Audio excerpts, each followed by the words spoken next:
Ayun, may nagagalit na, hindi ko raw naman nasagot yung kanyang tanong. Ang tanong niya is about dito sa Contractubex Gel Scar Remover na ginamit ko. Kung ilang buwan ba raw ako gumamit ito bago mawala yung scars ko. Okay, eto na, malinaw na. Siguro hindi niya narinig yung sinabi ko doon sa video ko.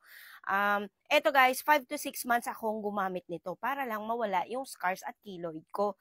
At maraming salamat, nag-fade naman kahit papaano. Pero, guys, ito ang sasabihin ko sa inyo.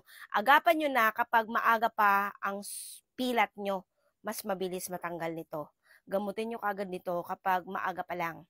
Agapan nyo agad. Keloid at saka yung sugat or scars. Kasi yung akin, umabot na talaga ng ilang taon bago ko natagpuan ito. Pero sa wakas, gumaling naman. Guys, madaling mag-absorb o tumanggap or madaling umeffect sa balat ko yung scar remover na ito. Pero guys, hindi ko rin masasabi na ganoon din ang epekto nito sa inyo. Pero ito talaga, na-experience ko, ito talaga ang nakatanggal sa mga pilat ko dito sa binti ko, kung saan-saan, dito sa braso ko, ito talaga. At ayun, naway nasagot ko na ng maayos, pagtiyagaan niyo lang talaga mag-apply nito kasi mahal magpa-laser, hindi natin carry.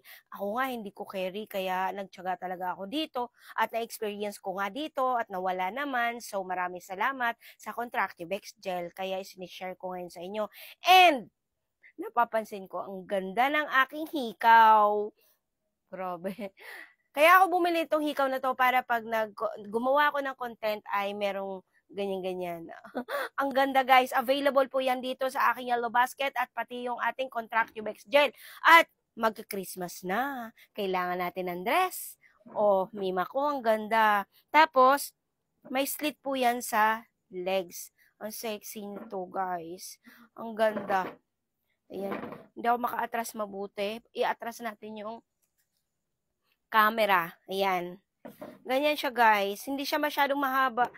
Ang ganda. Oh.